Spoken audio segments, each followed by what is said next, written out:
Kristus.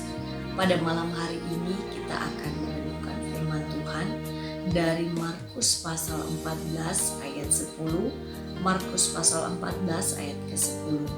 Lalu pergilah Yudas Iskariot, salah seorang dari ke-12 murid itu, kepada imam-imam kepala dengan maksud untuk menyerahkan Yesus kepada mereka.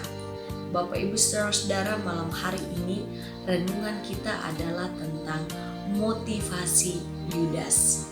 Bapak Ibu saudara-saudara, pengkhianatan Yudas terhadap Yesus dilihat oleh gereja mula-mula itu sebagai sesuatu yang sudah dinubuatkan di dalam kitab suci. Salah satunya saya bacakan dari Mazmur pasal 41 ayatnya yang ke-10.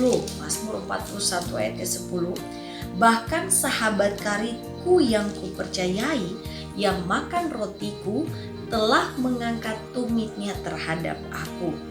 Dan Bapak Ibu saudara-saudara, bukan hanya ini sebagai pemenuhan apa yang telah dinubuatkan di dalam kitab Mazmur, tetapi ini juga terjadi. Pengkhianatan Yudas terjadi sesudah iblis dalam tanda kutip membisiki dan merasuki Yudas Iskariot seperti yang dikatakan di dalam Yohanes pasal 13 ayat 2 dan ayat 27. Bapak Ibu saudara-saudara, namun kenyataan ini tidak membebaskan bahwa Yudas itu bebas dari tuduhan. Di dalam nubuatan Alkitab maupun dalam pengaruh iblis yang mempengaruhi Yudas, itu tidak sama sekali membuat Yudas itu bebas dari tanggung jawab pribadi atas dosa yang dia sudah lakukan. Oleh sebab itu Bapak Ibu saudara-saudara, saat Yesus menyampaikan nasihat terakhirnya kepada Yudas di dalam kitab Yohanes pasal 13 ayat 25 sampai 30, apa di sana dikatakan bahwa Yudas menolak apa yang disampaikan oleh Yesus kepada dia. Oleh sebab itu sekali lagi Yesus mengatakan konsekuensinya. Matius 26 ayat 24, Yesus berkata bahwa celakalah orang yang olehnya Anak manusia itu diserahkan. Bapak Ibu saudara-saudara, dari tindakan Yudas terhadap Yesus, sebenarnya pertanyaannya adalah apa sih motivasi Yudas?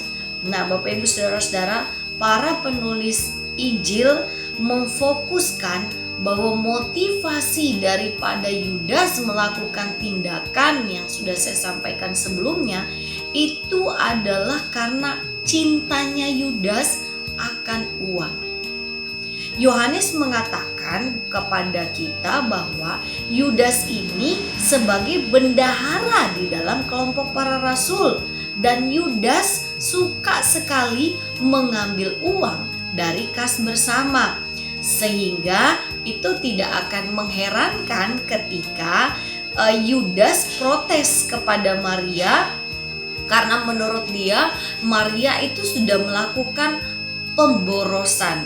Bahkan Bapak Ibu saudara-saudara, bukan hanya motivasi Yudas yang nampak yang berbicara tentang kecintaannya akan uang yang kita lihat dari statusnya sebagai bendahara, bahkan ketika dia mengatai Maria, tetapi kita lihat bahkan Yudas bisa mendatangi para imam untuk menawarkan sejumlah harga yang menjadi kesepakatan, yaitu 30 keping perak, di mana itu harga biasa untuk tebusan seorang harga yang diberikan untuk menebus seorang budak biasa.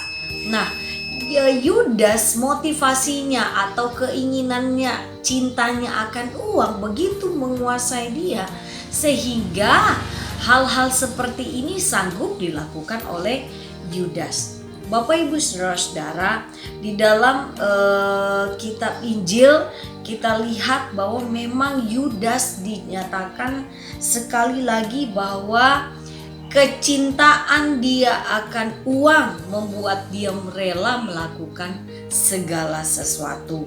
Dan 1 Timotius pasal 6 ayat 10 mengatakan kepada saya dan saudara-saudara bahwa akar dari segala kejahatan itu adalah cinta akan uang. Jadi uangnya sendiri bukan menjadi satu kejahatan, tetapi karena cinta akan uang itu yang membuat jadi satu kejahatan, dan itulah yang terjadi dengan kehidupan Yudas. Nah, Bapak Ibu Saudara, sebenarnya kalau dalam konteks sampai kepada kita sekarang, apa sih yang dicari oleh orang-orang di dunia ini? Ada sebuah lagu sekolah minggu, kalau Bapak Ibu Saudara ingat liriknya seperti ini. Apa yang dicari orang? Uang. Jadi apa sih yang dicari? Lagu ini mengungkapkan kepada kita bahwa apa yang terjadi di dalam kehidupan semua orang di muka bumi ini adalah apa? Berbicara tentang uang. Nah, Bapak Ibu Saudara, di dalam hidup seorang manusia, uang yang menjadi hal yang paling diinginkan oleh orang-orang. Nah, di dalam kitab Roma pasal 3 ayat 11, firman Tuhan berkata bahwa tidak ada seorang pun di dunia ini yang berakal budi, dan tidak ada seorang pun yang mencari Allah. Firman Tuhan mengatakan hal ini karena apa? Karena bukan Allah lagi yang menjadi pusat dari segala sesuatu ketika manusia jatuh dalam dosa, tetapi salah satu yang menjadi pusat dari kehidupan seseorang di dalam dosa adalah uang. Nah, Bapak Ibu Saudara-saudara, di sini kita melihat bahwa ada orang-orang yang bisa dia hampir-hampir seperti tidak bisa membayangkan bagaimana hidupnya kalau itu tanpa uang. Bayangkan ya, dia tidak bisa membayangkan hidupnya seperti apa kalau tanpa uang. Hidup tanpa uang itu menjadi sesuatu yang bisa lebih menakutkan daripada kematian. Nah, orang bilang yang paling menakutkan di dunia ini kematian, tetapi kita lihat kenyataan yang lain bahwa orang itu lebih merasa bahwa lebih menakutkan ketika hidup tanpa uang daripada sebenarnya kematian. Jadi bagaimana Bapak Ibu Saudara-saudara, apa yang saya dan saudara-saudara bisa pelajari melalui firman Tuhan pada malam hari ini? Mari Bapak Ibu Saudara-saudara, ini melalui pembelajaran firman Tuhan kita pada malam hari ini, untuk kita bisa menjadi seorang penata layanan di dunia, di dalam kaitannya dengan uang, sebagai seorang yang penata layanan dunia untuk kepentingan Allah. Tapi kalau berkaitan dengan uang, maka apa yang kita bisa lakukan? Mulailah saya dan saudara-saudara untuk menekuk lutut kita dan berdoa. Kita minta ampun kepada Tuhan akan kecintaan kita kepada uang. Ambillah komitmen untuk hanya memilih dan mentuhankan Yesus Kristus di dalam segala aspek hidup kita, khususnya segala sesuatu yang berhubungan dengan uang. Uang bukan sebagai alat, sebagai pemuas kebutuhan kita, pemuas keinginan kita, tetapi uang sesuatu yang Tuhan percayakan untuk kita mengelolanya dan untuk kemuliaan Tuhan. Sekian renungan kita pada malam hari ini. Tuhan Yesus memberkati Bapak Ibu Saudara-saudara sekalian. Amin.